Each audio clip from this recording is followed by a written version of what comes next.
আসসালামু আলাইকুম। যারা পল্লী বিদ্যুতের নতুন সংযোগ নেবেন, দেখা যাচ্ছে অনেক সময় আপনারা নতুন বাসাবাড়ি করার ক্ষেত্রে আপনাদের পল্লী বিদ্যুতের নতুন সংযোগ নিতে হয়, অথবা ব্যবসা বাণিজ্যের ক্ষেত্রেও নতুন সংযোগ নিতে হয়।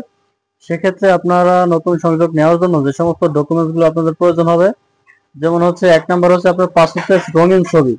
ঠিক আছে? এটা আপনি অনলাইনে আবেদন করার সময় আপনি রিসার্চ করে নেবেন। এরপর হচ্ছে আপনার যে ভোটার আইডি কার্ড, ঠিক আছে, এনআইডি কার্ডটি আপনার স্ক্যান কপি আপলোড করতে হবে, এবং সেটা মেইন কপির স্ক্যান কপি আপনি আপলোড করে দিবেন।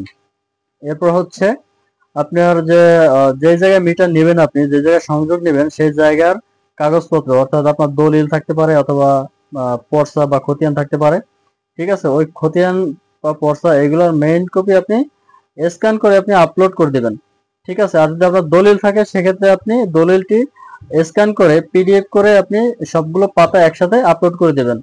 এরপর হচ্ছে আপনার আর্থিং রডের মেমোটি আপনি সেম প্রসেসে অনলাইনের মাধ্যমে আপনি আপলোড করবেন, এবং সঠিক একটি সাইজ দিয়ে আপনি আপলোড করে দিবেন। ঠিক আছে? অনলাইনে আপলোড করার সময় আপনি ওখানে সাইজটি দেখতে পাবেন। ওকে? এরপর হচ্ছে আপনার যে আর্থিং রডের মেমোটি এই সিস্টেম আপনি আপলোড করে দিবেন।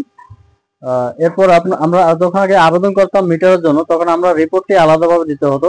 আপনারা রিপোর্টটিও আপনারা আবেদনের সাথে এখন বর্তমানে যে নিয়ম করা হয়েছে সেই নিয়ম অনুযায়ী আপনি আবেদনের সময় আপনি রিপোর্টটি জমা দিয়ে দেবেন সঠিকভাবে।